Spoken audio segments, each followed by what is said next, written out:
Good evening, LBE family, community, audience, wherever you are. We certainly thank you for joining us this evening. This, as always, is a very special edition of the Lived Black Experience Project. We are covering the topic of Black Lives or Black Trans Lives Matter, understanding and addressing embodied inequities. And we say that we do these broadcasts to enlighten, to educate, and to inform. And, for inclusion, access, I often wonder, I know being in the skin that we're in, Sister Kara, that presents a challenge, and it is almost a daily challenge. And I often think about our trans family, that if perhaps it is not a double burden to be both Black and trans. And so that's why I'm very excited about this evening's conversation, so that we all can expect to walk away this evening more educated, more enlightened, more informed about our Black trans family. And so with that in mind, first of all, good evening, Sister Kara. How are you? Good evening. I am well.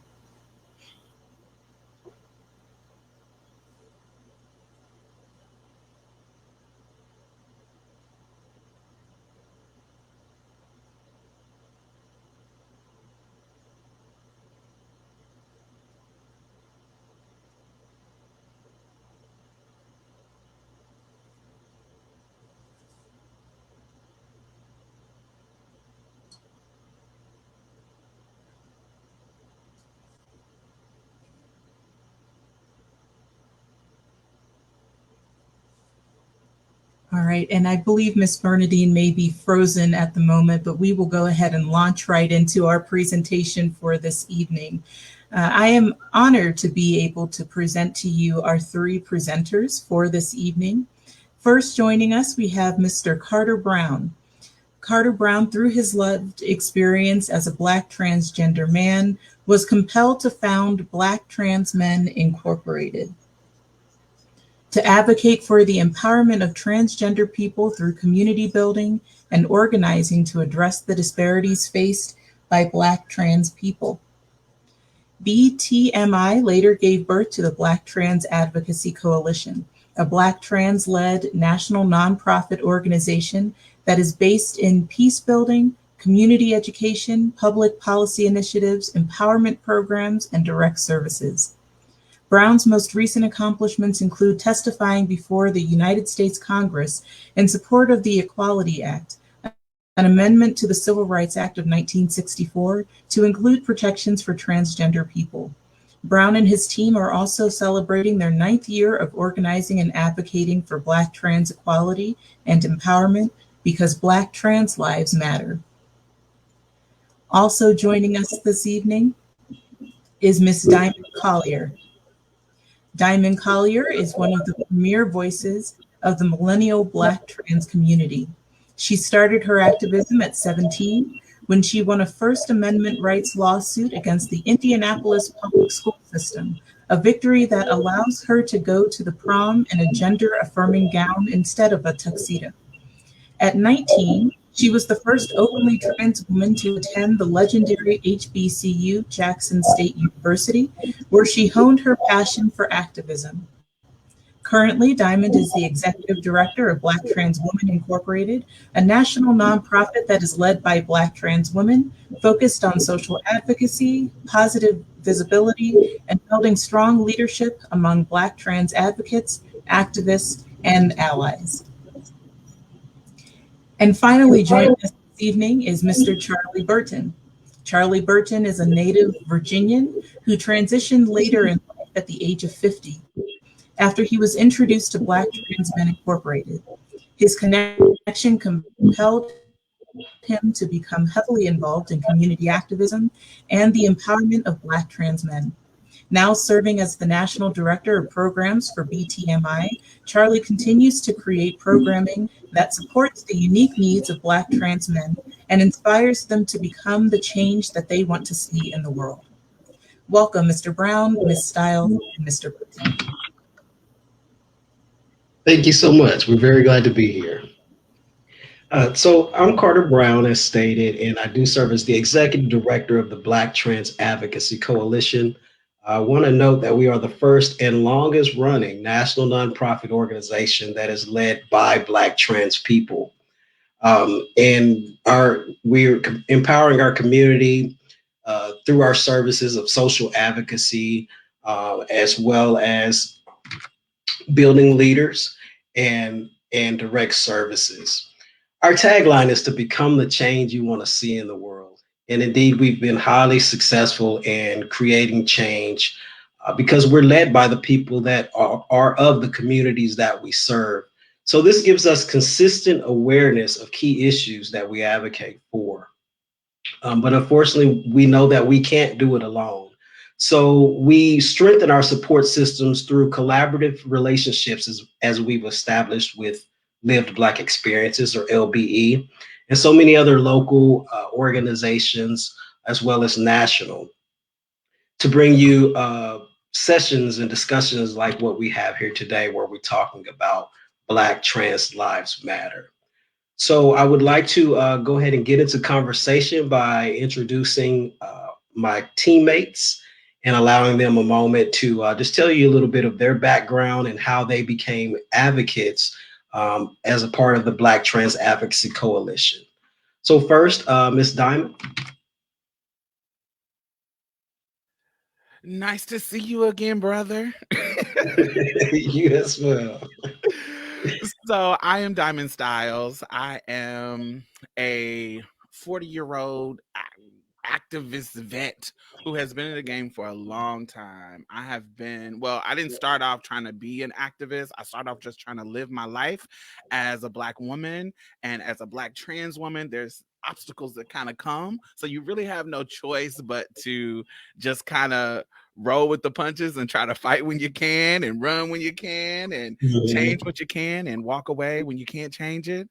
So that's how I got into activism. I didn't start to be intentional about my activism until around 2008, 2009, when I became a YouTuber, and it just threw me into the limelight with other community members. And so I was doing videos. I was really highlighting the trans experience from my own experience, and interviewing other trans guys and trans girls and non-binary folks, and just so many people that was in the community. And this is when YouTube was kind of like in its infancy. And so I became kind of popular within my community, and that led me to meeting Carter and Carter's wife, and I became a part of BTAC just as a volunteer, then a steering committee. They said they wanted to start Black Trans Women's Inc. And I was like, okay, well, this sounds cool. So I can, I had a whole other job, and I was like, okay, this sounds cool. The intention of these people sounds like it's a wonderful team to be a part of. So I became a part of it. And through this whole time, we have been doing amazing work through conferences, through education, even parents coming to us saying that, you all really put me on the right path to have better relationship with my children, put me on the right path to having better relationship with community. Just the work. As soon as I started being a part of the work, I just instantly got this kind of gratification from feedback from people that have been involved. And so a year ago, I was asked to be the executive director, once the others executive director stepped down, and we had all these plans. And then COVID said, hi-ya. I started in the position in January, and then, as we know, March, locked down, and it shifted all the plans that we had. And what we learned was that all the problems that trans folks was having before COVID just exacerbated. If housing was a problem and you didn't know how you were gonna pay your rent, or didn't know where you were gonna stay, then this situation made it worse. If you didn't know where you were gonna eat, if you didn't know how you were gonna get your medications, if you couldn't get a doctor, COVID made things just worse all around. So nothing really changed in our strategy. It just made it more urgent, and we had to adjust to a more emergency need. And so, as a leader, that's what we do, and we step up to the plate. And that's kind of my history as far as leadership in this organization and around the country. Right. Well, thank you for sharing that, and I got some really good questions for you that I'm sure the audience will love. Charlie, you want to introduce yourself? Sure. Hey, Carter. Hey, Diamond. My name is Charlie Burton. I'm a native of Charlottesville, Virginia. I met Carter almost 10 years ago. And, you know, a lot of people have heard the story that I was just about ready to give up because I was isolated here in Virginia, not only a trans man, but a black trans man. And Carter mentored me to be exactly what we set out to do. Carter mentored me to be a leader. I was first one of the founding members and did a lot of volunteer work here in the state of Virginia. And then we just saw the need. And I think where we saw the need was, of course, in all this racial unrest with Tony McDade, and many people know about Tony McDade. That was when we saw that we need more boots on the ground. We need more allies. We need more to help us. I've been in recovery almost 15 years. One of the things that I'm working on right now with BTMI is revamping our recovery group because our brothers out there really need a space to be able to feel safe, to be able to tackle the issues of substance abuse. I am also working on programs for mental health because, once again, being someone who has lived the experience of ready to bite that bullet and just give up, mentally I had to get myself strong. I always say that BTMI and Carter Brown helped me find my voice. And in the last several years, my voice has strengthened. My voice is solid. And I'm ready to give back exactly what Carter gave to me that first day that I made that phone call. And thank God he answered that phone. And we have been at the hip ever since. I think sometimes he wants to cut me loose and spank me when I'm bad, but he lets me loose and lets me do my thing, and I appreciate that. And I love Carter and Diamond with all my heart because I know the three of us are. The goal that we have is to make people new leaders so that we can at some point step back and new leaders come through and continue to carry the torch of BTMI. Absolutely. And thank you both again for the remarkable work that you do. I'm up close witness to the impact that you both are making. And again, I appreciate it. I'm honored to be a part of the team. Excuse me. So now, Diamond, in your introduction, you stated that you were pretty much just living your life as a Black trans woman, and that there are obstacles that just come with that. Can you elaborate a little bit on what obstacles you would say in general a female transitioning may have encountered during that time that you were transitioning?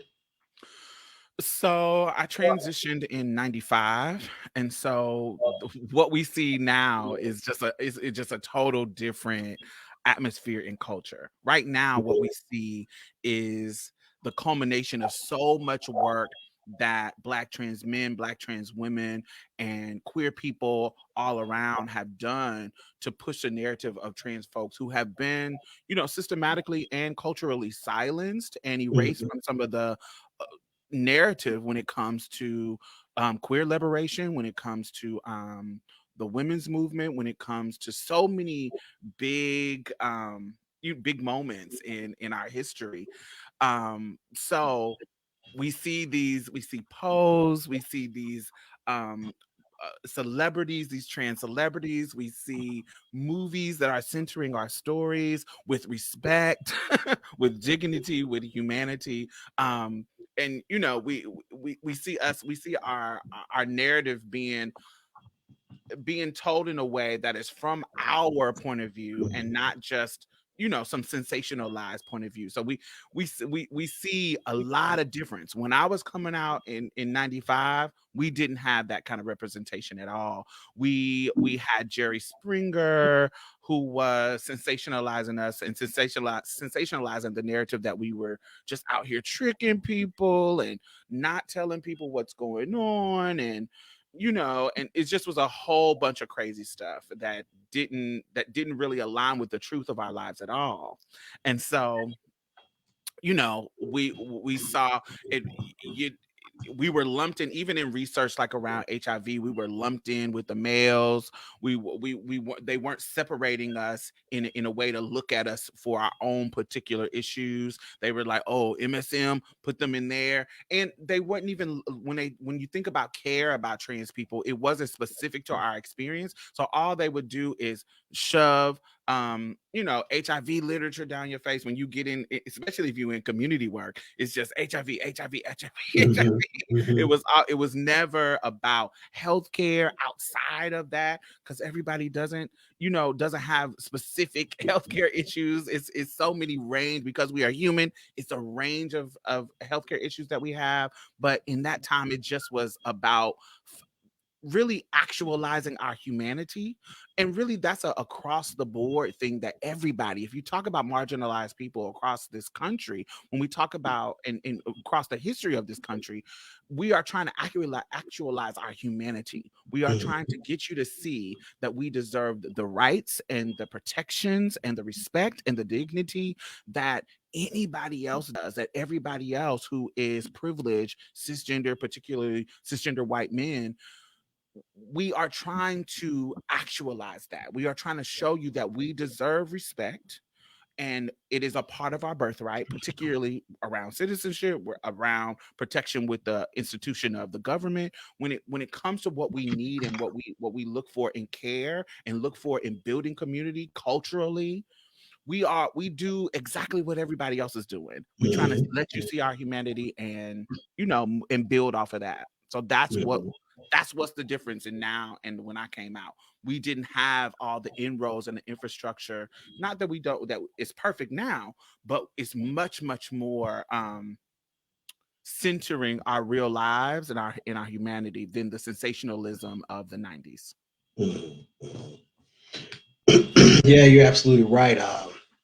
You're much older than me in transitions.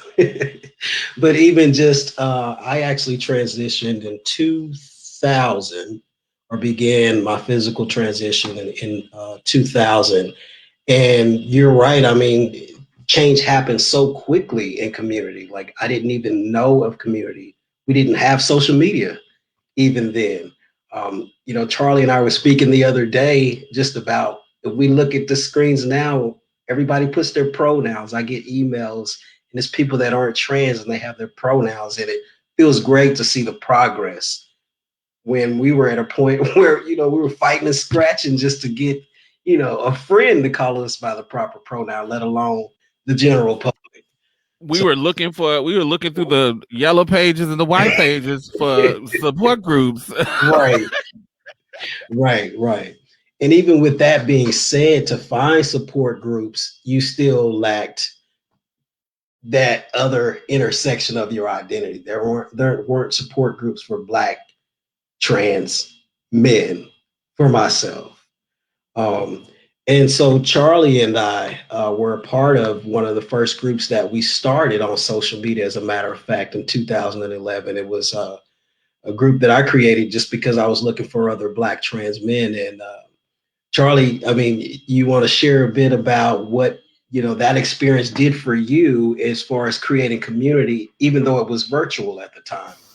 Right, that was all that I was able to have. You know, I was sitting there thinking, I mean, the changes that just even for me, when I first realized that I needed to transition, I had to drive about an hour or two twice a month just to get hormones. And here's a major university right here, 10 minutes away from me. Here just 2 weeks ago now, I was able to have top surgery at that major university with a very skilled surgeon. So I'm seeing the changes that are made. When Carter and I first started, we were going to outdate ourselves. There was this platform called Uvu, and it was horrible. Your mouth would be going, and you wasn't matching up with what you were saying, or we had to do phone conferences, and they were horrible. And but we did what we had to do to create the brotherhood because we saw the need. And so Carter created the Facebook page, and a lot of times it just stayed dormant for a long time because this whole social media thing was slowly taking off. And we had to rely on the phones. We had to rely on this Uru platform. And somewhere along the line, the spark ignited. And we saw that I saw there are a lot more people out there. And unfortunately for me, I transitioned at age 50. So, if there were support groups in the Virginia area, they were little white boys with bad acne. And I'm sitting in these spaces with these young white boys, and I'm not seeing anybody that looks like me. And so I remember when Carter started throwing these names at people that you need to connect with, like the Lewis Mitchells and the Kyler Broaduses and on, people who were more my age, I just absorbed it just like a sponge because it was my lifeline. And that was the only lifeline that I had. I mean, today we still use, because of the pandemic, of course, the social media platforms and the Zoom, but it's exploding. And for BTMI, we kind of went through a lull period there for a while, and that's where the birth of BTAC came because we saw the need that BTAC was needed. And now, and the birth of BTWI. And so I have sat here so fortunate. And I can remember when we had board meetings and SB would give us these budgets, and I'm thinking, well, how can I raise $200, for anything? How can I raise? I mean, she's telling me to raise $200 by the end of the year, and this is January. It is no way I'm going to be able to raise. And a lot of times, Carter can tell you, we all went in our pockets to do what we needed to do. And today, it's very important that we have continued donations, and we have people who are continuing to help us. Because for a long time, we just kind of pulled it ourselves, and brother, we pulled it off, and we're continuing to pull it off. And that's the beauty of this, to be so fortunate to sit here and watch this birth of what Carter dreamed of, and now to be sitting here talking about, 10 years. It is just absolutely amazing. Yeah, and speaking of things exploding, the Black Trans Lives Matter movement. Now, I say it's nothing new. As to Diamond's point, trans people as humans, we've been a part of the women's rights movements. We've been a part of the Black Lives Matter movements, the civil rights movement. There were trans people everywhere. But now we're getting more support, I feel, behind us and building more allies that can chant it with us, but we've been in the movement. Diamond, what are your thoughts as far as when people say to you, what is this new Black trans movement about? And, how did it start and what are you fighting for? Oh, you're on mute, darling. So sometimes rhetoric around, us not being, a part of particular movements. When I was younger, I kind of believed that. I was like, oh, I don't see anybody around. I'm the only person. And, and I was indoctrinated in the culture that was erasing me. Erasing me, even though, there were tons of people around centuries before me, but I didn't know that history. I just didn't have a way to find out that history. But now that I'm older, I have run across so many things. One thing that I love to share with people is that in my younger years, when I was learning about slavery and learning about, through, just definitely not through, regular education system, but through, Right.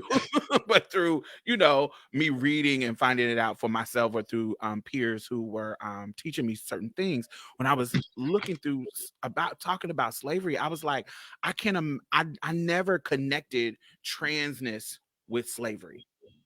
It was such a new concept that I'm like, oh, even the word transgender and transsexual, all that start coming out in the 60s and da, da, da, da, da, da. Like I thought that. I never made the connection until maybe like 4 years ago. Because I'm a studious, I go to colleges and speak at colleges, and usually when I go speak at colleges, I go through their archives to see if they have like an LGBT archive or whatever. I was going through this archive and I found in Texas, I found an article from a newspaper in Texas where right around 1870, right around the time of Juneteenth, and when this is the time that they were talking about. They in the newspaper in 1870, they printed a story about a person. They, of course, they misgendered them, and they were like, Dick Montgomery. As soon as they heard about the year of Jubilo, which is another word for Juneteenth, and we from Texas, so we know how Juneteenth is important to us. And if you don't know, watching, Juneteenth is when slaves in Texas found out that they were free. That's how long, because of the news traveling, da da da. They didn't find out until later, months later. And so the article said that when Dick Montgomery found out that they were free as a slave, they started to take on the identity of Lizzie Montgomery and lived their life as a woman and started their transition. And in my mind, I was like, it just blew me away to know that this is an article talking about a person that literally, because I was enslaved, I could not transition. But something, once slavery was over, I was able to go out into the world and be myself. So it indicates what was happening in the time for the culture, where this person had the mindset to be free enough to do it. That's number one. And then the fact that I'm making a connection with a person who was enslaved, literally on, different plantations and farms working, but thinking about their gender in a particular way to where they had to transition. And so this, me finding out that and making that connection, was a whole other mind-blowing experience for me. And then when we talk about Frances Thompson, who was the trans woman who was living with a cisgender woman in Memphis in 1866 during the Memphis riots. This woman was living with a cisgender woman, and a group of white men came in and raped them. And they had to testify. As far as we know, one of the first trans women to testify against in front of Congress, to testify that these men brutalized them and raped them, her amongst other cisgender women. So what it tells me is that not only were we there during these hard racialized times, we were also in community with cisgender women. We was also roommates. We were living and trying to survive after slavery with these women. So a whole different idea of experience that goes past the 60s, that goes past Stonewall, that takes us further back to where we know the intersection of race and gender and transness is there. So then we go further. So then we get to the 60s, and we get to, what was happening during the civil rights upheaval. We have the most popular story, Stonewall, with Marsha P. Johnson and Sylvia Rivera, and even Stormy, the butch lesbian who people like to erase, who was a part of that story. And so we know that story, but we also don't know about Dee Farmer. Dee Farmer is the main plaintiff in the case of Farmer versus Brenham. This is a trans woman who was sent to Terre Haute Prison in 1989, and she was brutally attacked and raped, and nobody was doing anything about it. And she actually took it all the way to the Supreme Court. On her last time before she got to the Supreme Court, ACLU came and helped her with her case, and she was actually sent to the Supreme Court. And her fighting for herself, her actually doing what's needed to be done to get her case heard by the Supreme Court, led to the PREA Act, which is PREA, the PREA Act, the Prison Rape Elimination Act. That act in 1994, 92, I can't remember the exact date. That act led to snowballed the protection of this trans woman to stop her from being raped, led to males stopping from being raped in the prison. It led to females stopping from being raped in the prison. It snowballed into the act, the Violence Against Women's Act. It's this one person, when we talk about centering the least among us, this one trans woman in 1989 starting her case led to the protection of so many people in this egregious carceral system. And so that's a perfect example for me to understand how important and how we were in this. We have been in this fight. We have been contributing to the fabric of dismantling this system, of this culture. We have been a part of it. We are a part of this history. And don't let me talk about Polly Murray. Now, she wasn't able to actualize her transness, but when she passed, and we were able to look into her journals, everything in her journal says that I feel like I was supposed to be a man and I want to get on hormones. She was trying to get her doctors to get her hormones, blah, blah, blah, blah, blah, blah, and so on and so on. But she come up in a time where she could not do that. And so she could only live her life as a girl. And so she became a priest. But prior to that, she was an elite lawyer who people like, what's the lady that just passed away? Ruth Bader Ginsburg. Her cases were based on Polly Murray's analysis of the law when it comes to the 14th Amendment. When we talk about, even Thurgood Marshall basing Brown versus education. These are landmark cases, landmark people in our culture that this trans person who is telling you who was not able to actualize themselves, this trans person made an impact. Look, some of the rights that we have right now, we wouldn't have if it wasn't Polly Murray her brilliant mind, switching it up and giving the analysis of race and gender. And so for me, it's just so many things that were erased that people don't talk about. And this is why it's important to center our stories and not let people erase us from the narrative, because people won't be in the mindset that we were totally not a part of it and this is new. That's very interesting. I've learned a lot just in that information you shared just now.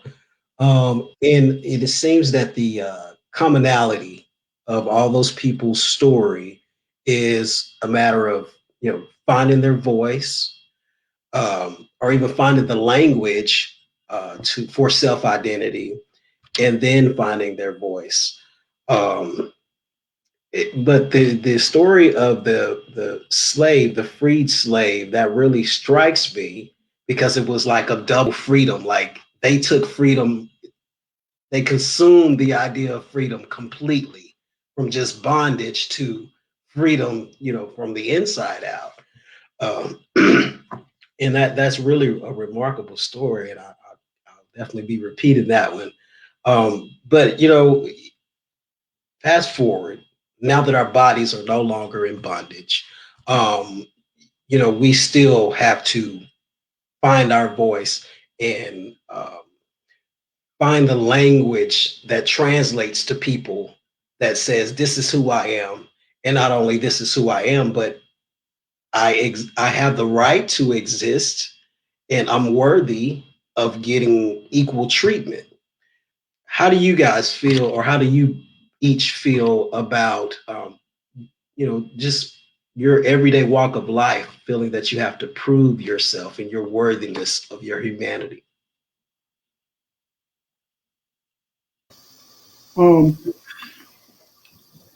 So everything you read about Charlottesville, Virginia is true.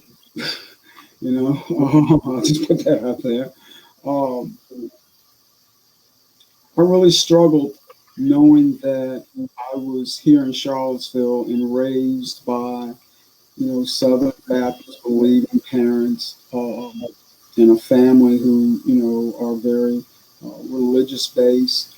But the thing that blew me away was that I guess the love of my family, that they loved me so all they want me to do was be happy. So that was my family. My family accepted me wholeheartedly.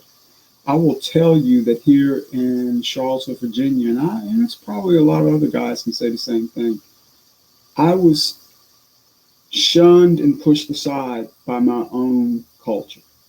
The African American culture, many did not embrace what I was going through.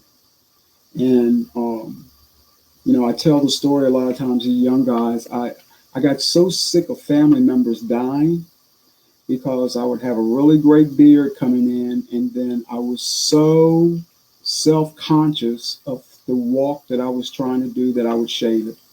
And I would go to these events and these funerals, and I wouldn't be he, or I wouldn't be they, or I wouldn't be she. I was just there.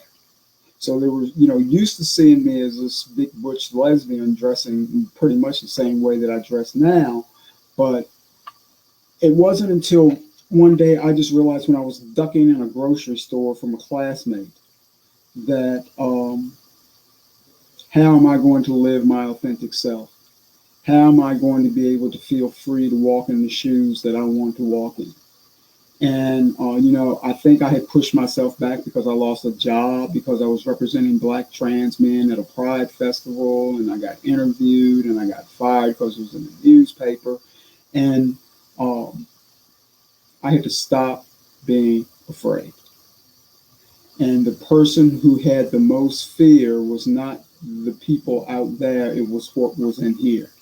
And so I had to stop the fear in here and I think a lot of it was because of not just being exposed around other Black trans men.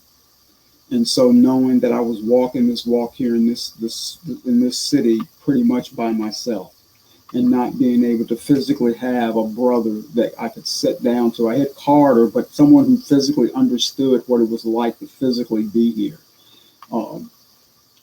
My hope is that whatever I can do for BTMI, that no one else has to go through that. That we can feel safe, relatively safe, but we can feel safe within our head. Because our mind was my worst enemy in trying to transition until probably, Carter can probably agree, probably in the last 5 or 6 years, that voice started amplifying. And that voice started saying, you know what, I don't care who thinks what, this is who I am, this is what I'm going to be, I'm in the forefront, you know what, if I lose a job, I'm getting real employable, I'll get another one. If people don't want to talk to me, guess what, you're losing a good friend. I kind of share this stuff because I know there are other young men going through the same thing. There are other young men in other places other than Charlottesville, Virginia, in little back rural areas. And we have to be their voice until they can have their voice. And doing media spots like this and being out and hoping that somebody is sitting here listening tonight and have just sat and listened to a history lesson of, can you think about that? Can you think about being a slave? You're a slave, first of all. Your ass is getting beat. You're probably being raped by master. You're being just, can you imagine in your head, first of all, I'm a slave. And then second of all, I'm enslaved in my body because I can't truly come out and be who I know my body is telling me to be. And so you are double bound by slavery. And I'm just sitting there and I was listening to Diamond and thinking about what a freedom that person must have felt that day walking out that shack, knowing two things. I am free from being a slave or being beat and working in fields and living in filth. And now I'm also free to be able to put on that dress or that suit and be who. And I can't even imagine knowing how slaves relied on religion, what that person must have went through. There probably some lot of lonely nights. The same way that all three of us probably had some lonely nights when we were sitting there thinking, what are we going to do? And so this is the stuff we need to hear. We need to hear the history lessons. We need to hear the successes. We also need to hear the failures. We also need to know that it is a lot more to being a trans woman than getting estrogen. There's a lot more than being a trans man than pumping tea in your body and getting a great looking chest and whatever. You have got to get this straight. You have got to get, and you got to get, and you can't be a slave to this. And so once you can stop being a slave to this, you have people like us who can help you walk along the way. Absolutely. Very well said, Charlie. And again, I appreciate you two sharing your personal experiences. But I want to share with the audience just some statistics of general experience of the Black trans community, according to a survey that was done in 2015 that BTAC co-authored along with the National Center for Transgender Equality. Just for example, almost 40% of Black trans people are living in poverty, meaning making less than $10,000 a year. And that's compared to 24% of the overall Black population in the US. Regarding unemployment, it's extremely high for Black trans folks, and it subsequently affects our ability to have health care, health insurance.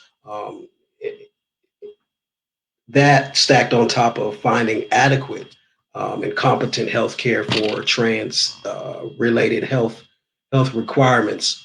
Among those health disparities, 6.7 of Black trans folks are HIV positive, which is more than 20 times the US population. Homelessness and also anti-trans violence are very prominent challenges for our community as well. And as Diamond stated in the beginning of the call, once COVID hit, the impact of the coronavirus has definitely exacerbated already existing disparities for our community. So it is important to note that the intersectionality of class, race, and gender definitely create a multitude of social and economic challenges for Black trans people. So, through collaborative efforts is how we are able to make change, because as I said, we can't do it alone.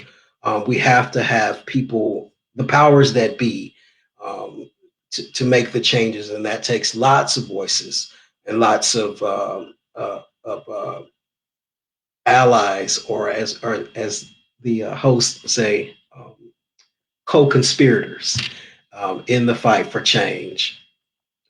But if you will, Diamond, tell us something that what does BTWI focus on mostly as far as eradicating the statistical information that Black trans women are facing? I know that number one, when we hear Black trans women, we think of violence inflicted upon them.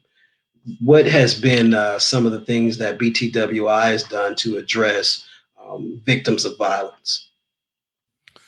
So I want to go back to what you said about COVID and how, of course, it exacerbates. But I really want to make this connection with people as well.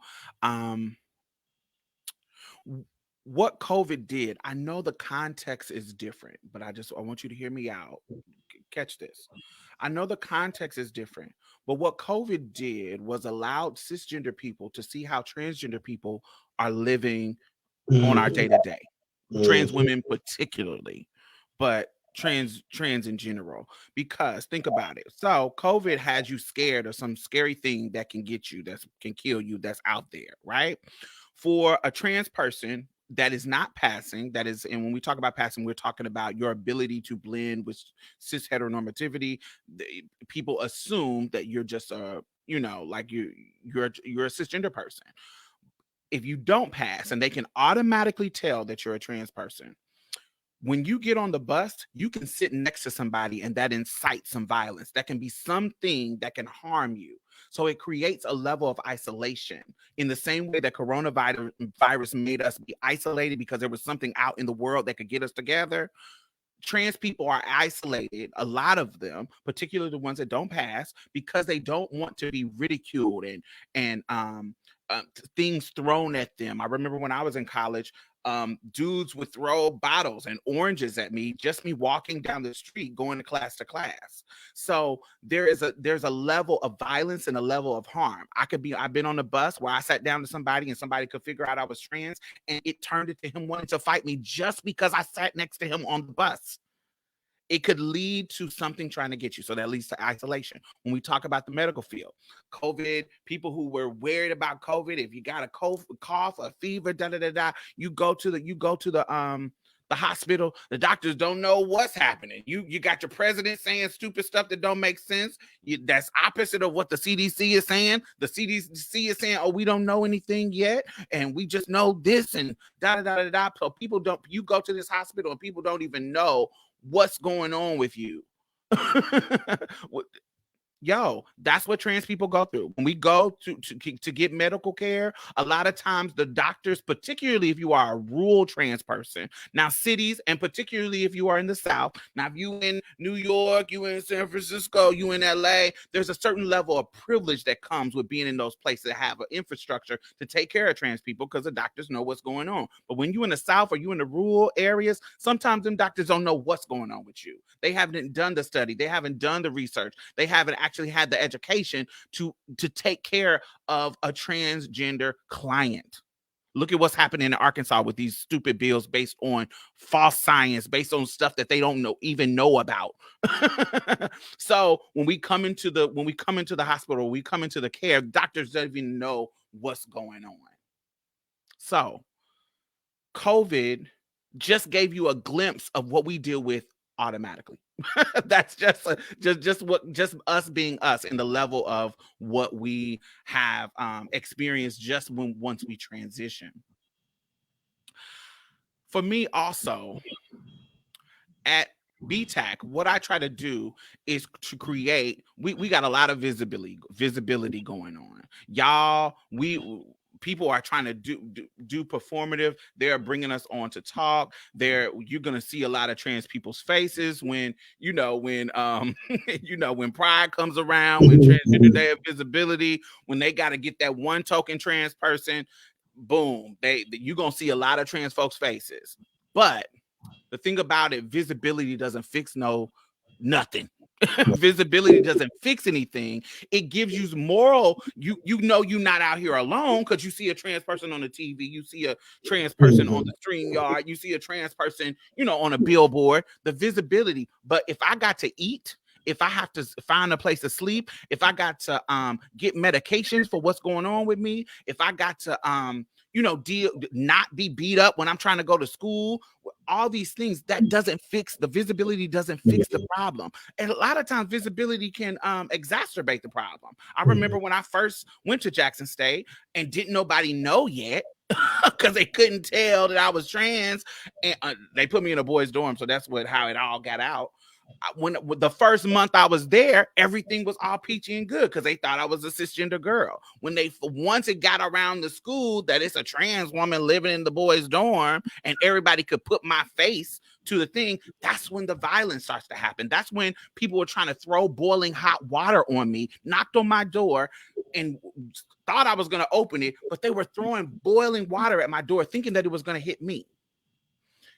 That's when the violence started, when the visibility happened. What I'm trying to do with our organization, BTWI, is actually give survival mechanisms for us actually to have some tool and utility for us to actually solve the problem. I'm actually trying to put things in place for us to actually not just respond to violence when it happens, but actually prevent it. Right. We were in a situation in 2000 when did Malaysia Booker pass? 2018. 2018. So we were in a situation where, when it comes to our deaths, everybody is like, oh, not everybody, but a lot of people, we have to die to get funded. Like we have to have somebody pass away and die for them to look at trans people. Oh my God, here, let's donate money. It's a lot of times that we were broke, struggling, trying to do our thing, but as soon as somebody passes away, it's boom. Think about Tony McDade. Tony McDade was a trans man who got murdered by the police during the same time that George Floyd did in Tallahassee, Florida. He was sleeping on somebody's couch. He was sleeping on somebody's couch because his family was not accepting his transness. This is the videos that he put out on his Facebook page, sharing before he passed, sharing that he didn't have the family support that he needed. He was sleeping on somebody's couch. Because he passed away and they had set up this GoFundMe, that GoFundMe got up to 205K, thousands worth of donation going to a family that didn't even let him sleep, didn't even let him accept him and affirm him. So just because we die, people want to give and throw money at it. Look, I'm trying to prevent it, and our organization just now got to the point because of this, this movement that's happening, this kind of moving and shaking of the culture. We've been in existence for almost 10 years, and we're just now getting to the point where we have some funding to be able to do half of the stuff that we want to do. Mm-hmm. So I want to change it to where people are actually prioritizing trans leadership. I don't need a gay man over me. I don't need a cisgender person over me to help us steer our programming. Invest in trans leadership so that we can actually do the work that needs to be done, because we have been in trans leadership. Say it again. Black trans leadership. Facts. Definitely. So invest in leadership that experience this. I'm a trans woman who experienced homelessness. I was in Houston homeless. I grew up in Indiana, Mississippi, and now I'm in Texas. So that should let you know some of the barriers that I had. So I remember coming to Texas homeless with $57 in my pocket. 57. I couldn't go to cisgender women's shelter, the Star Hope here in Houston. I couldn't go to the cisgender women's shelter because I wasn't cisgender. I couldn't go to the men's shelter unless I remove my breasts. I can't take these mugs off. Can't take them off. And I couldn't. Here's the catch. Here's the catch. I couldn't go to the men's shelter because they said I was a liability.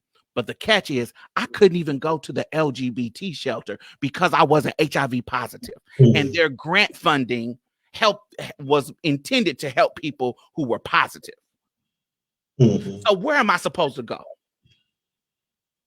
Mm-hmm. I had to sleep on another trans woman's couch. And so as a leader, I know how important community is, because it's many times that community saved my life.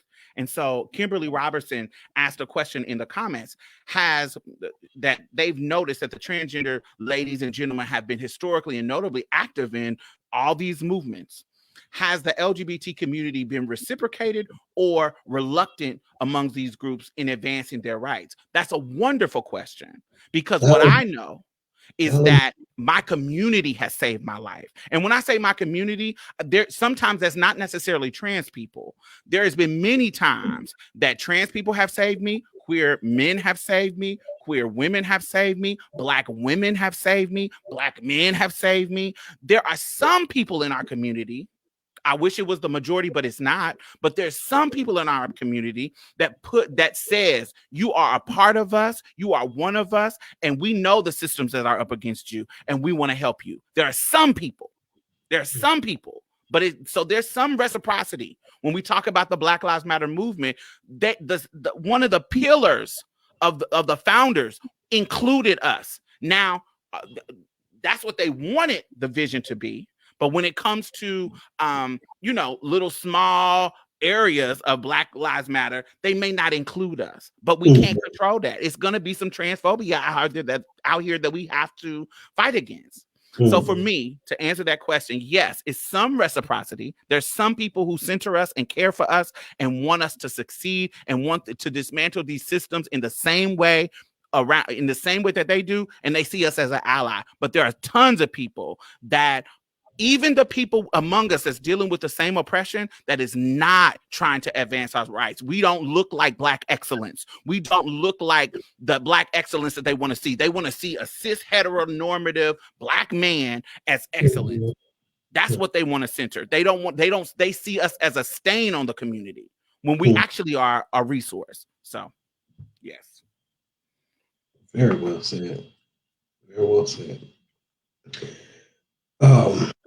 And you brought up Tony McDade, and I did watch the last video that he made Um, and it really moved me to watch him, lean back in the chair with tears rolling down his eyes, and just express how isolated and how lost he felt, that he didn't have anyone or anywhere to belong. And later, as I did a little more research on Tony McDade, I found that it was reported or said that prior to his the last time that he was incarcerated, he'd written a letter to the judge asking them to give him mental help with his mental health. He expressed that he didn't feel well mentally. He doesn't feel that he's a bad person. He really tries, but he needs help. And of course, that call went unanswered. And unfortunately, the outcome, the devastating outcome that we now know happened. And just in my experience as a Black trans man, to Charlie's point, it is very isolating. I mean, even when you have community, modern day, it's easy to find community. You can just click Black trans man and you're going to find at least 10 groups you can join.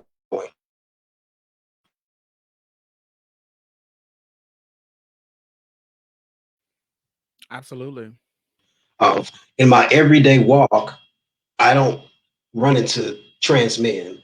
As well, I'm only perceived as a Black cisgender male. And so I'm running up against um, navigating as a Black man in society and navigating as a Black trans man among my fellow Black cisgender counterparts, which can be a very sticky place as well. And so mental health is very important for Black trans men, and just knowing that, and just building your own self-identity and really finding your own voice and your own path, and that masculinity looks different, period. Masculinity may be dominated by your femininity, but until you actually come into yourself to know this is who I am, outside of what the expectations and the bondage of our identities is that society sets for us, then you don't really have that self-liberation. So Charlie, I know that mental definitely a main focus for you in the programming that you implementing for BTMI. Can you tell us more about that? Sure, Carter. In a perfect world, if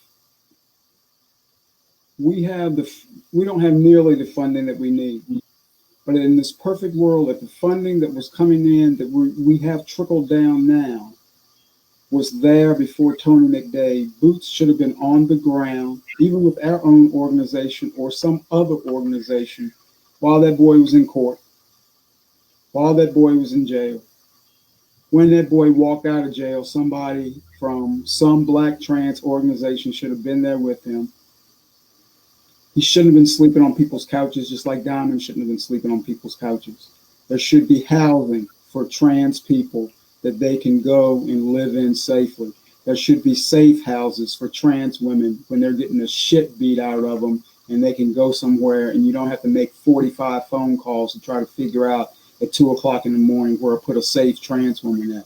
There should have been mental health services with mental health professionals who know more than just a smidget of what it's like. We need to have Black trans therapists. We need to have Black trans surgeons. We need to have, in a world, and here I go, Carter knows I'm getting ready to go for it. If you've got dollars and you want to help, you donate to us, because this is what we're trying to create. We're trying to create safe spaces.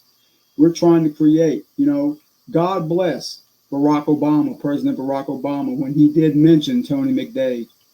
God bless him for that. But you know what? It was too late. It was too late for Tony.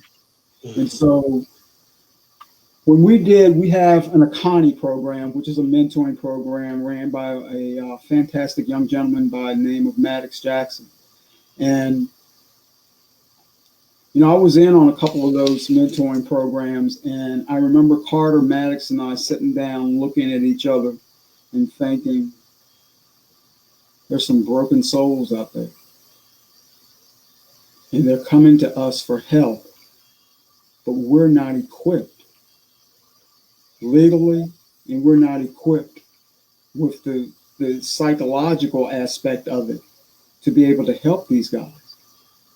And I can't tell you, I mean, I just fielded a phone call last night I was up at 2:00 in the morning of a young guy who said, I went on Facebook, I saw that you had the Black Trans Recovery Group. I'm suffering, I need help. What do I do? And I said, you need to get to rehab. I don't know if you can hold on until Friday to come to our group, but if you want to come talk to me the rest of the night, I'll talk to you as long as I can. He drifted off, I don't know, but this kid shouldn't have been afraid. He said he was afraid to go to the ER for a couple of reasons, COVID, and he was also afraid that when he went in, would they put him in a rehab or would they put him in a psychiatric unit? And he was fearing either one. Mm-hmm. And if I was close to that kid, which he was 1,000 miles away, he would not have gone in there by himself. This is the kind of boots on ground. This is the kind of stuff that we need. This is what we're trying to create. This is what we need help with. We need help, and we need dollars, and we need allies. And if you're an ally and you know about trans and you're a psychiatrist, give us some of your time. These kids don't have insurance. God has blessed me to build myself up to be able to be in the profession that I'm in. But I'm telling you, 10 years ago, I didn't have it. And so God has blessed me to have this voice. God has blessed me to be able to speak up for young kids who are going to be ending up like Tony McDade's. We don't want any more Tonys. We don't want any more Malaysias. We don't want any more of this. And so, please help us. Please help us with our vision. Please help us. We're not padding. Just help us. Help us get these people in. And we haven't even touched on tonight the elders. We haven't even put a damper on the elders. What's going to happen to our elders? What's going to happen to me? Well, I've got a family, thank God. So I probably won't end up in a nursing home. I've got nieces that are going to take care of me and a nephew that's going to take care of me. But what about people who don't have that? What about somebody right now, 75, 80-year-old Black trans man or Black trans woman that don't have anybody? Whose family turned their back on them years ago. Whose family turned their back on them, exactly. And so they end up in a nursing home being belittled and being mistreated. And they probably go right back to, I'm going to go right back to that picture that Diamond painted. They're enslaved. And it's 1862 all over again. And when we talk about help, and look, I try to tell people to meet people where they are. So in my mind, look, when it comes, think about when we talk about violence against trans women. Look, this is a problem. I know that the narrative is that, they're out here tricking, or this is you want to alienate us like, oh, that's because they are trans people. Even if you're not saying, oh, they're tricking people, just because they are trans people, we are being murdered by somebody. But really what the statistics say when we talk about our statistics and we talk about cisgender women's statistics, the CDC released a report every year letting people know that Black women are one of the demographics that the rates of domestic violence and intimate partner homicide is crazy. And we're the least likely to date outside of our race. So our men is killing us. That's trans women and cisgender women. It's not about us tricking. It's because we are navigating this world as Black women. And so the things that affect Black women are going to affect us. Most of the time, 95% of the time, because this is the research that our organization does. Rest in peace to Monica Roberts, who set the foundation for us to do that and look at it.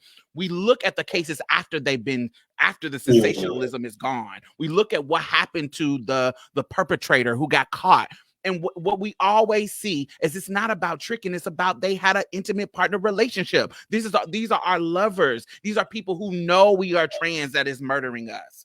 Just like they are murdering cisgender, the people who love them are murdering cisgender women. So yes, you can tell me about how I don't have a period. You can tell me about how I can't make a baby, how I don't have all of this stuff. But baby, can we come together on how these men are killing us? Because that stuff ain't important. I want to live, and I know you want to live. So when we're talking about building community and stopping stuff that is harming us and oppressing people from killing us, can we come together just on that fact that these men are out here killing us? Not that, yeah, I might don't have a period, I might not can't have babies, but we both, I can get killed by a man just like you can. So can we come together and build community, build programming, and build community in a way that's going to fix that problem that we have together? So we're not focusing on our differences. We're focusing on what's affecting us that is similar.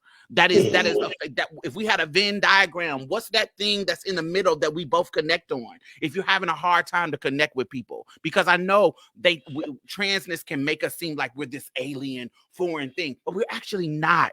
We are being affected by the same systems, the intersection. We love to throw intersectionality out here. We are being affected by the same systems that you are. How can you look at our similarities and build with us? That's the help I want. I want not only just financial, I want you to actually help us build structure to help us all, not just us. Diamond, you just open up about 3-4 more conversations. We talk about black men, and sorry, trying to stay at the camera. When we talk about black men inflicting violence on black women, period. When we talk about black men being violent, period, and get to the root of that, in my opinion, that's largely tied to toxic ideals of masculinity and them feeling emasculated in whatever situation, which roots back to white supremacy overall and them patriarchy, and it's uplifted by men and women. That doesn't, people who uphold that toxic masculinity is not just men, it's women too. Right, exactly. And so, that's several other conversations that we need to have, in-house as a people. As black people, we really do need to have more conversations, not just around the sub communities within, such as trans and gay and so forth and so on, but we need to go back to scratch of us as Black Americans and our history and our culture and what that's actually built on, and how we continue to perpetuate the negative that is stopping us from actually building and being, our heritage is about the cooperative. We all operated in villages. Everybody had a role. We co-op and we live together by nature. But here, or as Black Americans, we've been stripped of so much in our culture that it's hard to even live together, two people in a house, a Black man and a Black woman, let alone a village. So we got a lot that we got to dissect and dismantle as a people before we can, just eradicate that. But surely there's something that we can do, because again, like we say, of course we can't do it, but if we have community with our allies and with our co-conspirators and people that generally care about equality and care about human rights, step up and stand with us, then that's where we can create change. And so with that being said, I'd love to hear from the audience to see, what some questions that they have, or even ideas of how we can all work together to continue to create change.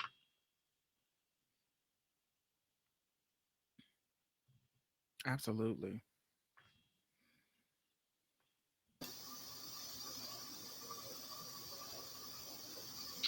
And so we're going to get some questions from the audience, from Ms. House. Absolutely. Thank you so much. I just want to say how humbling and inspiring it has been to listen to you in conversation and hear your stories and get a deeper understanding of your experiences. So thank you for sharing with us. The first question that I have goes to the topic of representation. And one of the things that you brought up in your discourse was, the risk of tokenism and all of those sorts of things.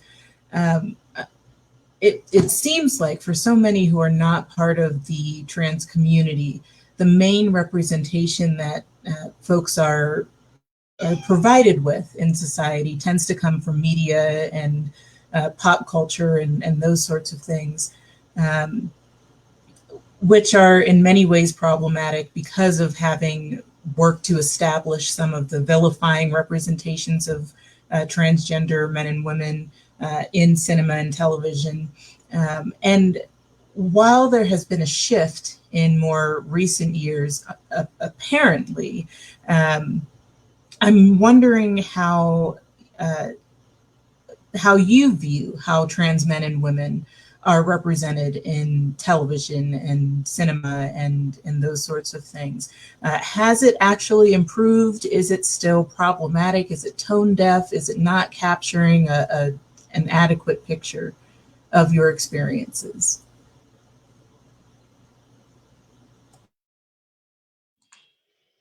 Diamond's the movie buff among us. We'll let her take that one.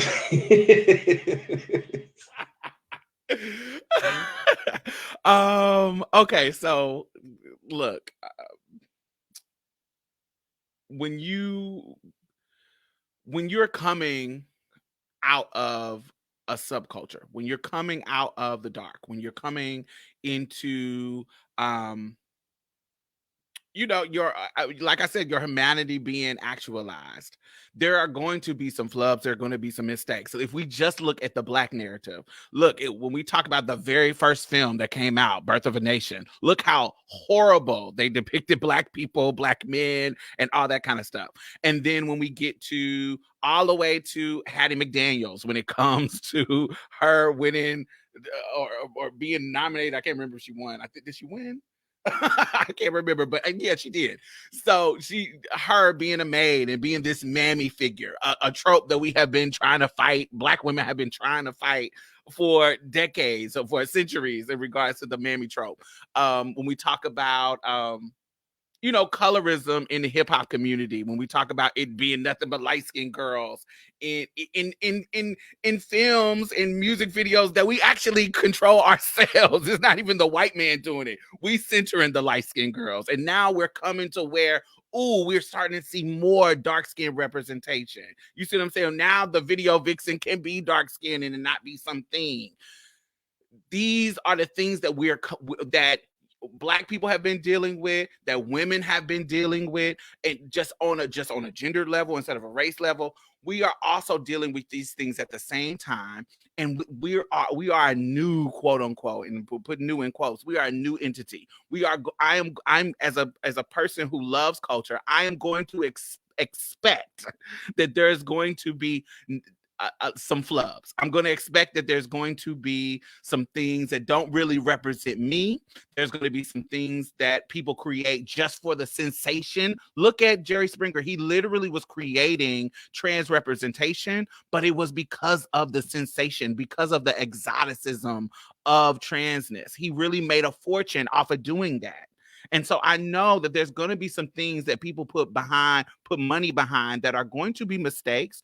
But the thing about it is, just like Black people are dealing now, we need a variety. Yes, we're going to have different things. But if you are a creator, if you are a person actually out here creating, and you want to be good at what you do, and you want to have great representation of trans people, you are going to actually hire trans people. You're going to actually let trans people come in as writers. You're going to actually let trans people come in as actors, as producers, get somebody, a trans director, to actually do that work. Because when you put people at the helm that are the experience, you're going to get a more authentic story behind what you're doing. You're going to have a more authentic representation by what you are doing. So yes, there's going to be some flubs. I'm expecting there's going to be. So look, we recently had a movie come out. I don't even want to say the name of it, that is telling a trans story of two trans women.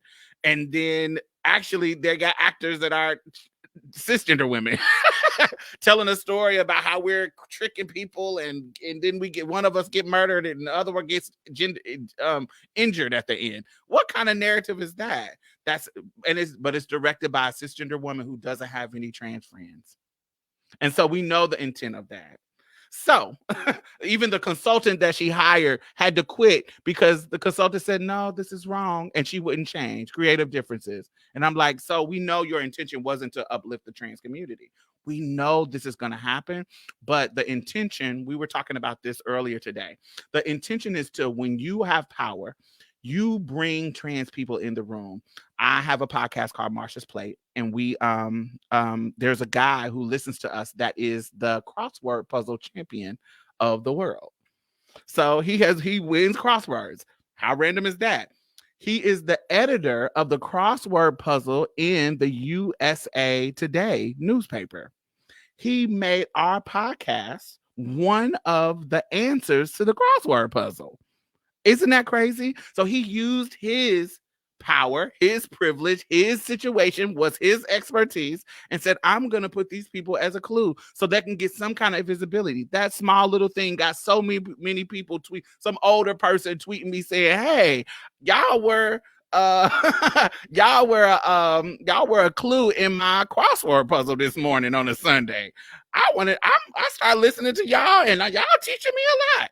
That one little moment sparked some education in that person. And so that's what I think that's what's important, is that whatever your power is, you use your platform, your power, your network, not necessarily money, to actually push the right narratives of trans people forward. And then when you see the wrong ones, don't support them. Thank you.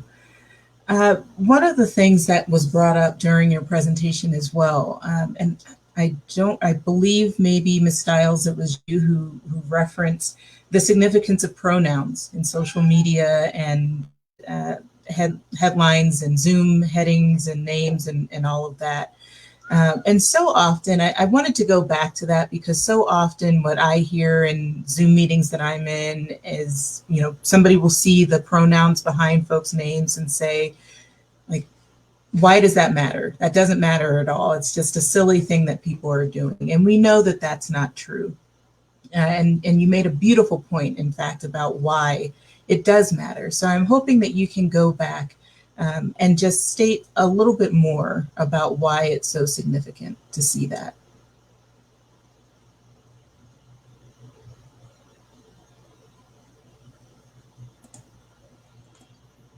I'm sorry, was that question directed at someone specifically? I believe it might have been Ms. Stiles who made the initial comment about it, but if anyone has any thoughts on it. Go ahead, you can handle that, Carter. I was saying, it sounds like the kitty in the background has some thoughts. The pronouns are very important because it simply says, I see you and I respect you on a minimal level of how you want to be respected. That's just the same as if I equate it to if I meet someone named William and he tells me his name is Bill, or that's the name that he identifies with, I'm going to call him Bill. I'm not going to say, well, if your parents named you Bill and that's what's on your birth certificate, then I'm not going to oblige you, and I'm going to go by what was made for you, because that's what's natural. I'm not going to dispute how they respect themselves. I'm going to simply give them their respect just as I would. So we feel with pronouns, and we being trans people and non-binary people, feel that pronouns, the correct pronouns, one, let me know that you are making an effort to give me mutual respect. Secondly, having those pronouns signifies to me, if I'm going into a business or even an organization for services or seeking help in any kind of way, this is my first signal that says you're welcome here, or that we're educated enough to help all people or most citizens, simply by saying, what what are your pronouns on the intake form? Or if I can put it on my badge while I'm at work, if my name hasn't been changed or seems to be unisex. Whatever the case, is simply just a simple notion of respecting someone the way that they want to be respected, and that's just that simple. Thank you. I'll direct this question to Mr. Burton. We know that there have been so many pieces of legislation that are coming forward now about, in particular, the attempts to ban trans students from participating in sports programs. So the audience was curious to know what your views are on that. What do we need to know about what these bills are really attempting to do, and what we need to do about it? Me, you couldn't tell now, but I was a fairly decent athlete growing up. And it was, even for me then, a struggle, being way above my level of being an athlete and with the girls' sports. And so I remember my last year of high school, I was supposed to have had a full scholarship ride. I forgave it because even the girls didn't want me to play with them because I was too far advanced. And I mean, I wasn't even taking hormones at that point. I think that my personal thing is politics needs to get out of the schools and allow the people to do what they need to do. I don't see where politics needs to be in with the sports. I feel that it's just another way to discriminate against trans athletes. I think it's another way that they're saying we don't belong.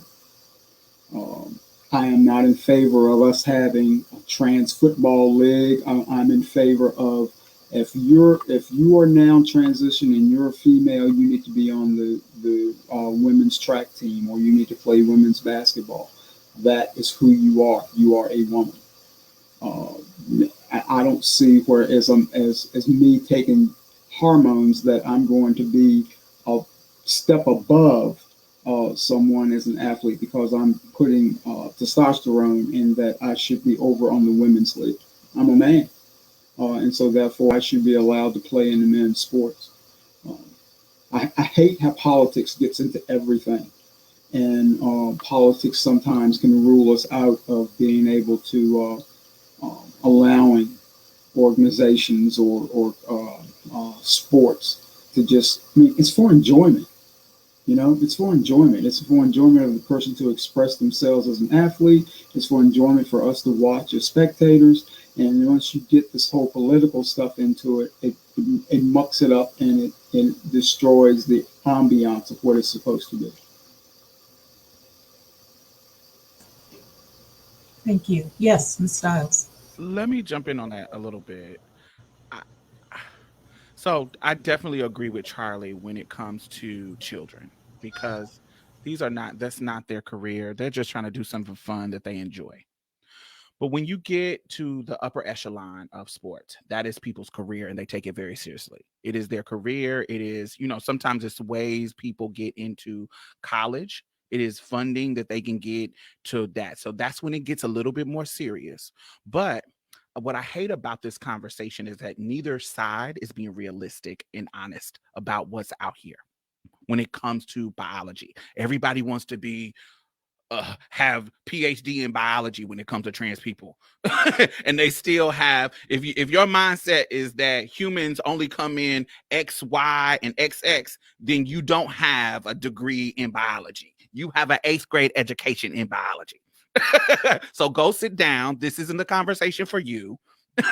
Just, this ain't for you. If that's where your knowledge is, if your knowledge is, if you're born with a Y or born with an X, if you're born with a Y, you're a male. If you're born with an X, you're a female. That's not how humanity, that's not how nature works.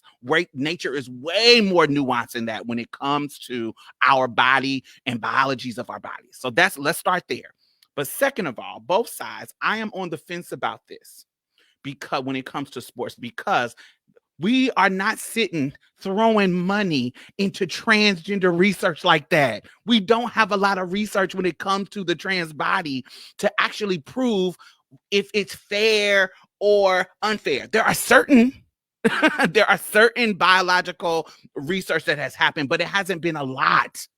So neither one of the sides, for or against, has enough evidence to, because the whole point is this fair and is this safe? That's the whole point. So what I have learned in my own research is this. So when a trans woman, because they don't do this stuff when it comes to trans men, when it comes to trans men in sports, they don't play these kind of unfair games with them because they feel like, oh, they used to be women, so they have a disadvantage. They don't play this game with them. When it's trans women, they say you have a physical advantage because you was born a man. And so this side is saying, well, when we get on hormones, it takes us down. So technically, yes, let's say the full range is it takes us down to 10%, up to 10% of our performance abilities. That's 10% ain't going to be the max for every trans person that takes hormones. Sometimes it's going to take somebody down 7.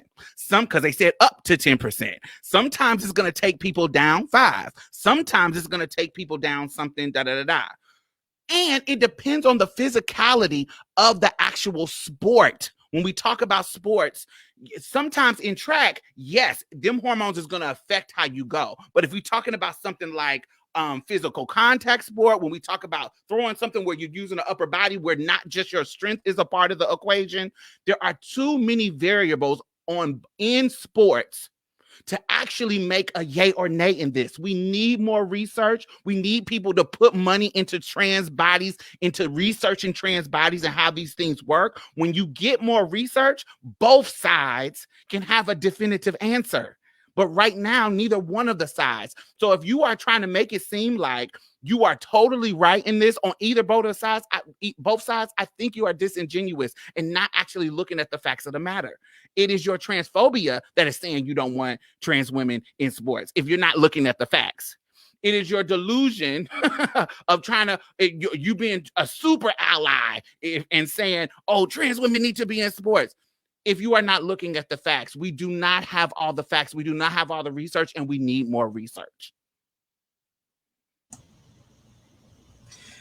Well, thank you again. Last question of the evening, and I want to open this up to all three of you, is going back to that question of allyship, co-conspiratorship, and accomplishship. How can those who are not directly part of the trans community better serve as allies, as co-conspirators, and as accomplices?